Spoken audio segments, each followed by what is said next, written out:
Videos like this are made possible by the generous support of patrons like Mr. Bluestar. Thanks, Blue. Hello Penguinauts, I'm the Beardy Penguin and welcome back to For All Kerbalkind, kicking off today's episode with another mission of international collaboration. We are launching Peter de Kerman, brother of Jeffrey de Kerman, who previously flew on Soyuz 4, up to the Salyut 4 space station for a several-month stay. This is our latest of a string of collaborations with the newly formed European Space Agency, and hopefully this will provide valuable experience for their crewed launch later in the year aboard their Viking capsule. Joining Peter aboard Soyuz 15 is Estrella, who's from the Latvian SSR, named by my patron Lady Lagsalot, and Roos from the Netherlands, named by Supernova99, the first cosmonaut from the Netherlands. We're bringing quite a few nations of the world underneath our banner of international collaboration. Meanwhile, the Americans are hoarding all of their space technology to themselves, as filthy capitalists are prone to do. I believe N9 has kind of just forgotten that that's an aspect of this series, so I believe he is making plans to develop his own supersonic transport and perhaps start flying some ESA astronauts on his own crewed spacecraft, perhaps even a flight to his lunar space station, which is still something we haven't matched, and we will be matching in the next episode. But in the meantime, we're going to hand off Soyuz 15 and its motley crew to Peter de Kerman, and you will have to go watch Carnasa's episode to see how the docking unfolded. But before they arrive, we do need to actually clear some docking ports, so we're clearing Progress 3 and deorbiting the current crew aboard Soyuz 14. The current crew, of course, being Ilgiz from the Russian SSR, named by Darth Malachor, Hendrik from the German Democratic Republic, named by the patron of the same name, and Uncoloso, who was an absolute fan favourite from Zambia, named by Mad Science Minutes, named after the real head of the Zambian space program. We'd usually do a crew handover where we dock both Soyuz at once and they can shake hands, exchange a bottle of vodka, and then transfer command of the station, but I didn't want to make Carnasa add 3 extra cosmonauts into his save file. We do have a near miss on descent as the heat shield impacts the capsule, but thankfully it remains undamaged and we're able to touch down gently in the Atlantic Ocean.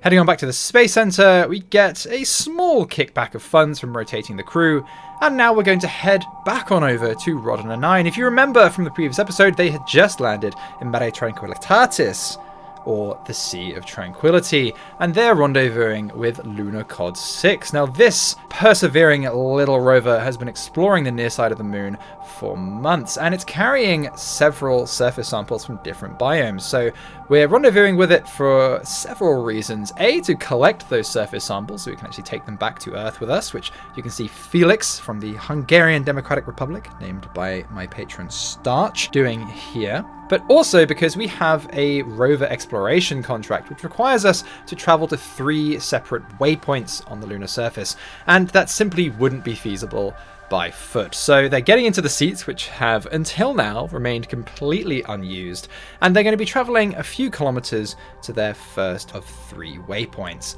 in their fancy new rover. Now, I put a lot of effort into making this rover nice and stable. As you see, we have quite a departure of design from the Americans. We've got a lot more features. The rover is considerably heavier, but of course it needed to be landed on its own dedicated lander rather than being carried by the LEK. We do get some air, or I suppose on an airless celestial body it would be some space from the ground, and I do want to just showcase that in all of its glory. But as I said, with the large wide tracks, this is a very stable rover, and we don't have any incidents such as those that occurred to the LRV. There's literally a craft on the moon named half of an LRV, which I have spliced into my save file, which I found particularly amusing from one of the incidents on one of N9's Trinity missions.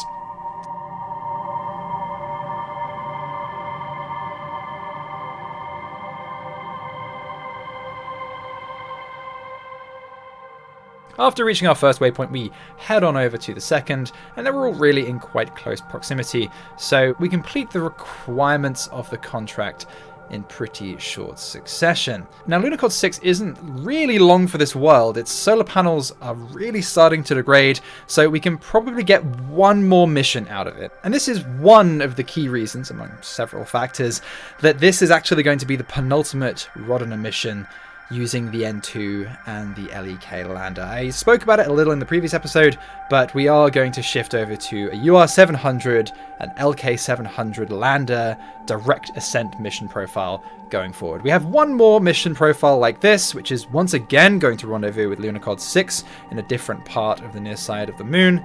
But after that point, the rover isn't going to have much life left in it, and we're trying to transfer to a completely different mission profile, and so we'll probably be landing a pressurized rover to do a bit more long-term exploration, but that is a long way off just yet. So after reaching our final survey site, Felix has the honor of planting the second flag and leaving a humorous plaque message before the crew head on back to the LEK. But it's at this point I realised we're actually very close to another biome. It's only a few tens of kilometers to the lowlands biome, which although we have visited with uncrewed spacecraft before, there is still plenty of science to be gained in the form of EVA reports, crew reports, and the deep surface sample that Felix, as a scientist, is capable of performing. So after topping up our oxygen and having a brief rest, our crew set out once again on Lunokhod 6 to go get some more science, because science has skyrocketed in importance since we had our rule change that allowed us to invest science into our research speed to increase it. We're trying to research some very advanced technology from the 80s right now so that we can perform an orbital survey scan as one of the requirements for putting down a permanent lunar base. So we're really sprinting for that right now. We are in a race for the base to develop the technology we need to do that, and so we're trying to invest as much as we can into our research speed, which means we need as much science as we can get as fast as we can get it. And I'll probably be launching a whole bunch more Earth observation satellites in the next episode aboard the UR200 because of all the new biomes that Ballistic Fox's update to RSS Reborn has added to the Earth. You'll see throughout this episode crew reports and science reports from all our different Earth orbiting spacecraft, bringing in a whole bunch of science from all the new biomes that have somehow been miraculously discovered, though I kind of sort of attest that to the improvements to our remote sensing technology. Perhaps they're able to gain more data from low Earth orbit than they were previously able to.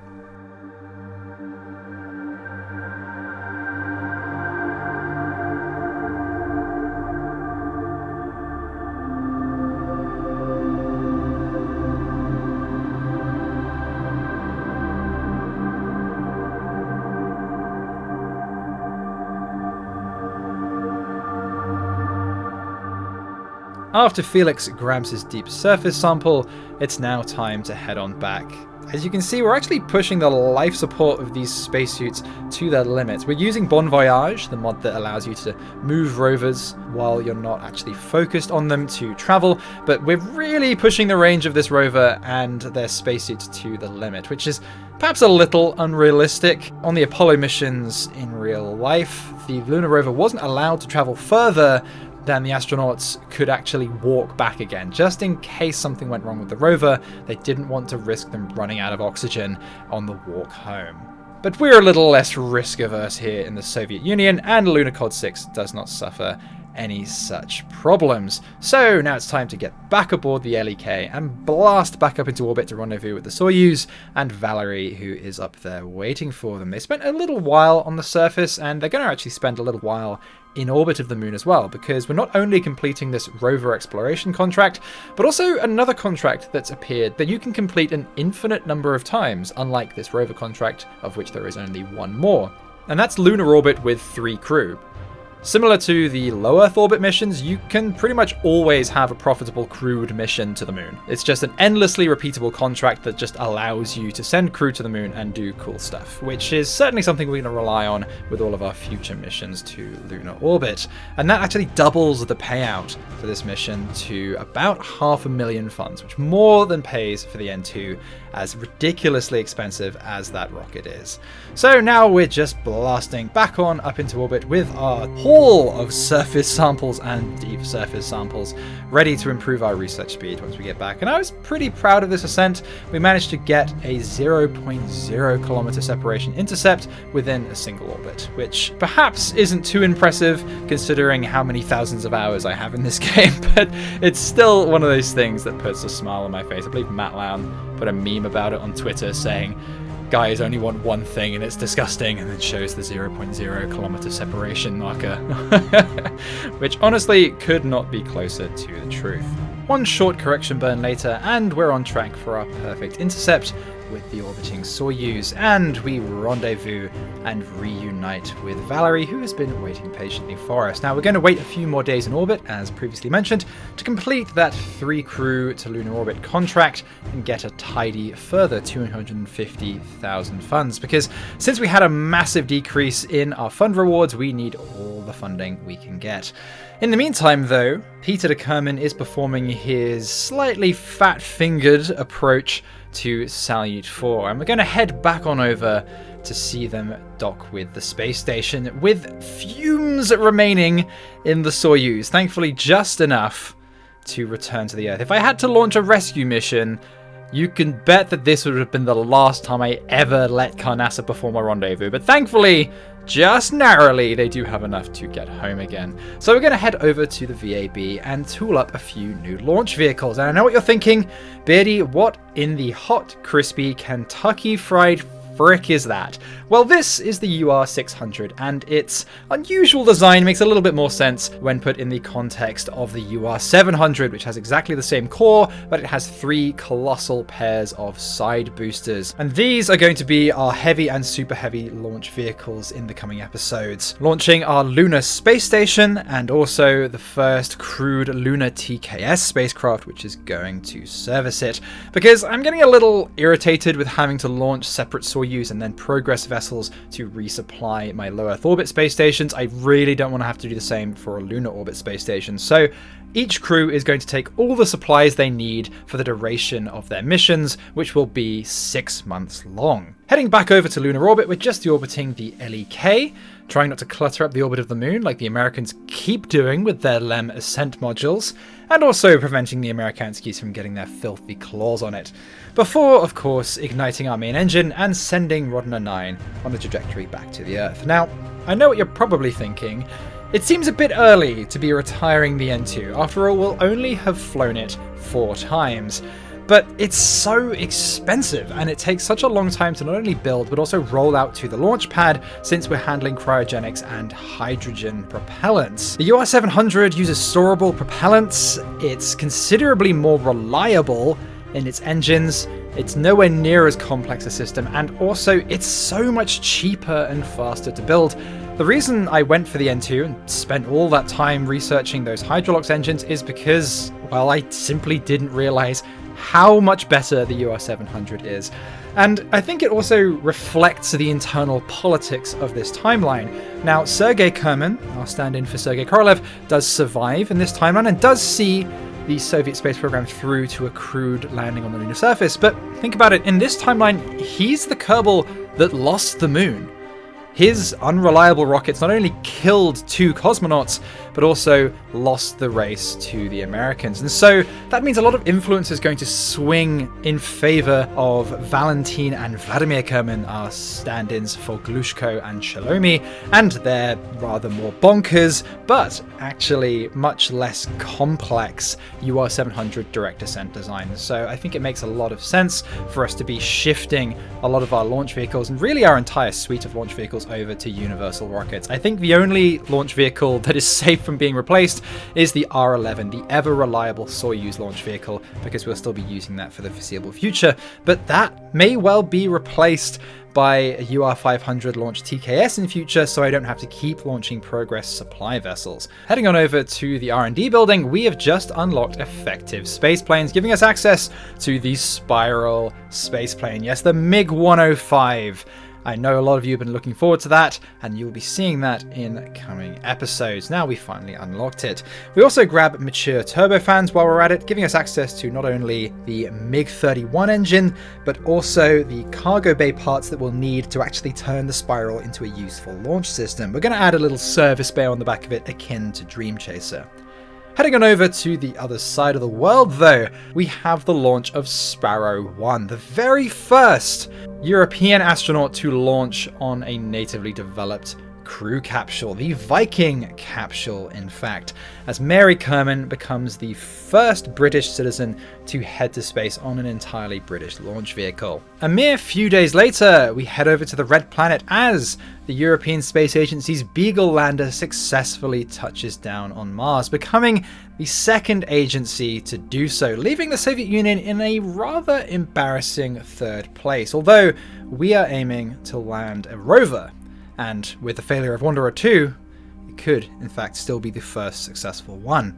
But on the very same day, we get some interesting news from the American Lunar Space Station, Skylab, as the station is abandoned for a few months due to complications in the Saturn V launch cadence, not being able to maintain a permanent crewed presence. This leaves us with an opportunity that the Soviet military may be interested in future episodes. But before then, we're heading on out into deep space as Krasnyy 3, third place in the three-way race to Mars, is now arriving at the Red Planet, although this is by far the most ambitious and multifaceted of all of the missions.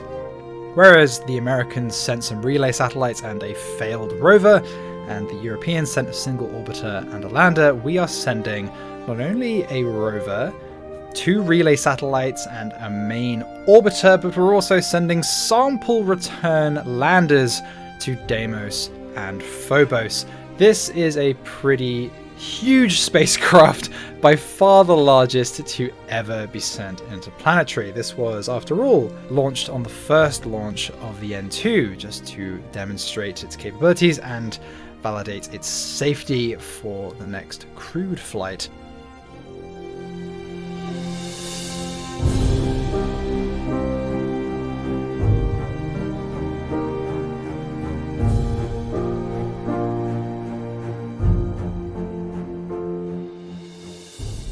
Retracting the solar panels, the RCS booms, and the science equipment, as for the first time, we're going to attempt to aerobrake. Now, it's not going to be enough to slow us into an orbit. We are still having to fire those RD-858 main engines, the same engines that are used on our crewed lunar landers, but we are able to save about 250 meters per second of delta V, and now we're in a highly elliptical orbit.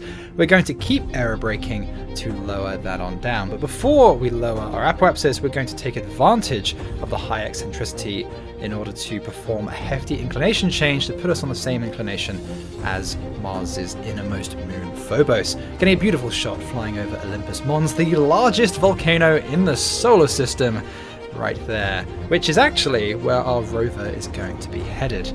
As mentioned though, we're flying on out and then correcting our inclination to the same as Phobos, and then we're going to deploy our Deimos and Phobos Grunt landers, and we'll join those again in the next episode. They're going to have to do their own aerobrake and then slow approach to those moons. They need to do quite efficient approaches because, well, they need to head back to Earth again. They've got way too much propellant to simply land on the Martian moons, as they're really little more than captured asteroids. All of that propellant is going to be needed to send them back to Earth in about half a year's time.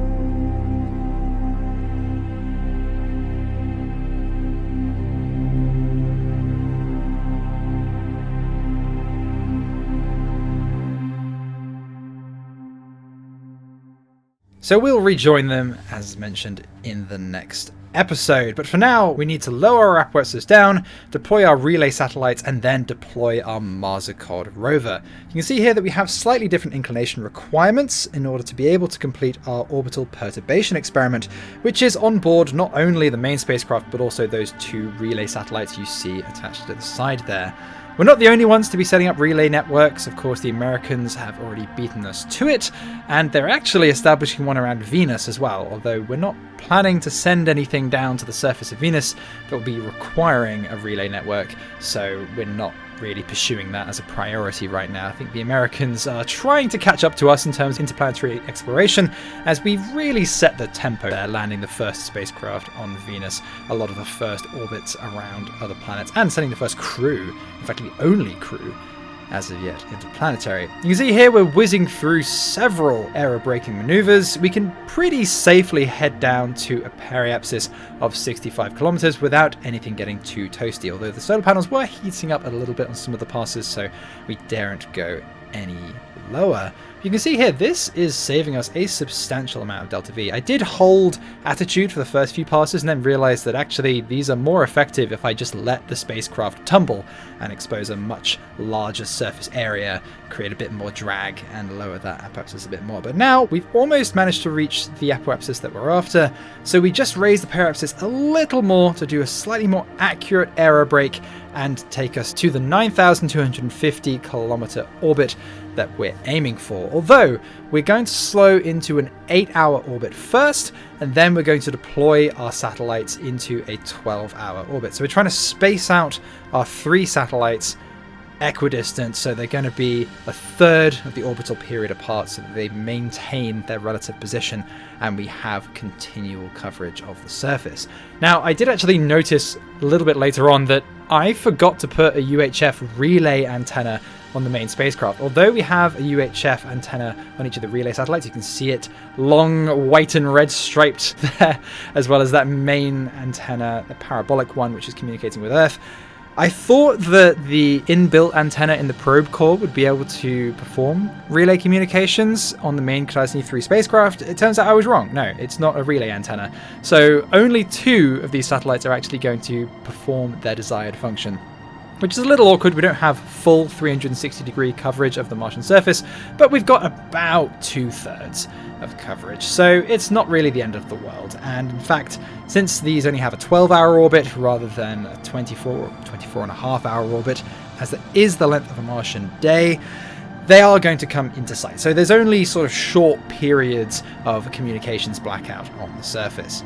So now we have both of our relay satellites deployed into their 12-hour orbits. We're now going to launch Marsokhod down towards the surface. Now we have a little mishap here, as I kind of forgot that the center of mass is now considerably offset from the center of thrust, so we have to fire those engines at a deeper throttle setting, but thankfully they're very capable of doing so, being the lunar landing engines that they are.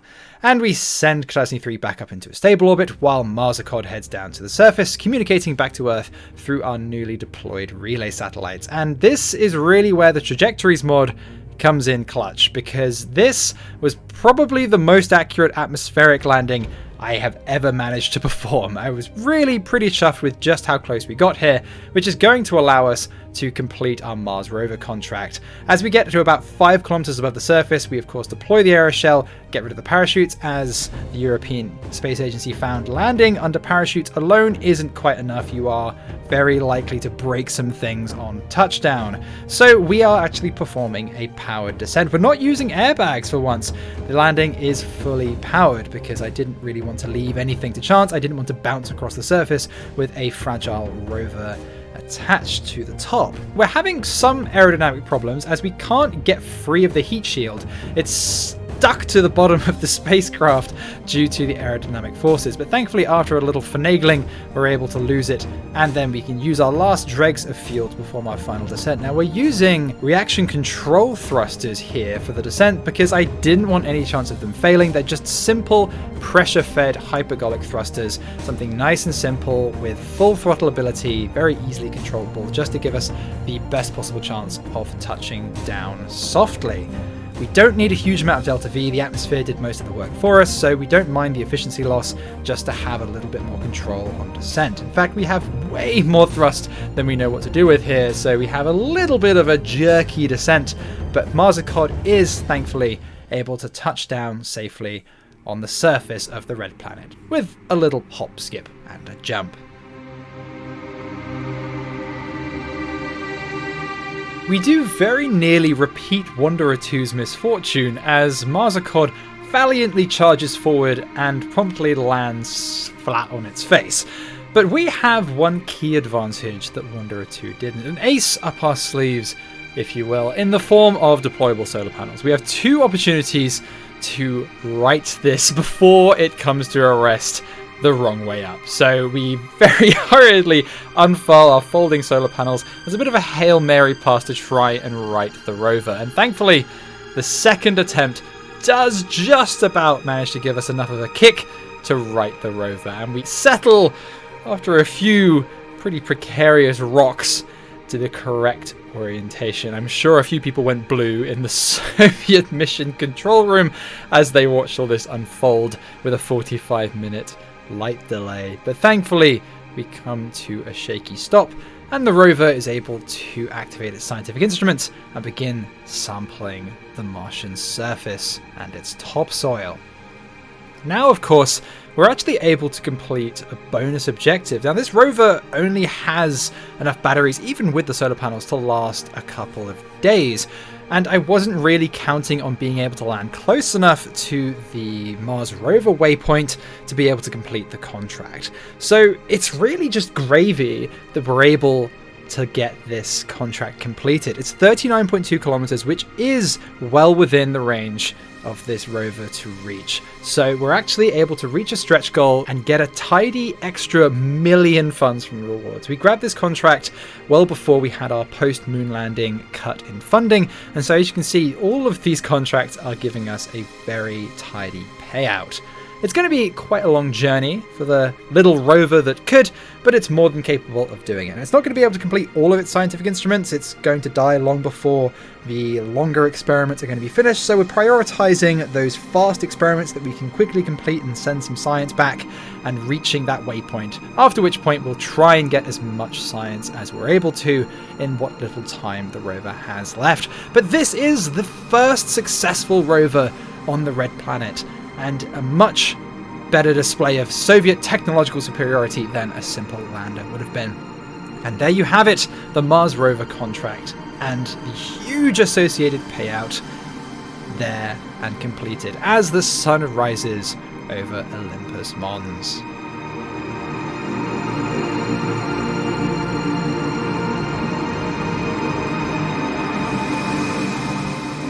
As mentioned, we're just going to try and transmit as much data as possible before the rover, unfortunately, succumbs to the cold, dark Martian night.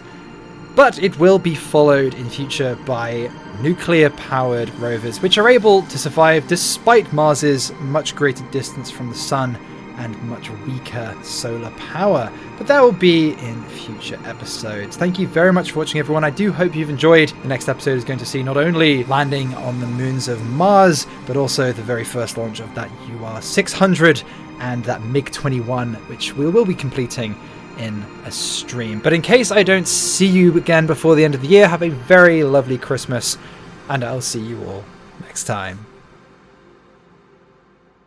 A massive thank you to my patrons for their generous support, and an extra special thank you to the Amazing Steak, Dakota Clark, Madzor, Peter Tinnett, Simone67, Scott Milligan, Lady Lagsalot, Jesse Smith, NX74656, Olaf Hammerhand, Jordan Millwood, Luna Nicole the Fox, Frosty Moon, Mr. Blue Star, Hendrick, Con of Class, and F22 Raptor.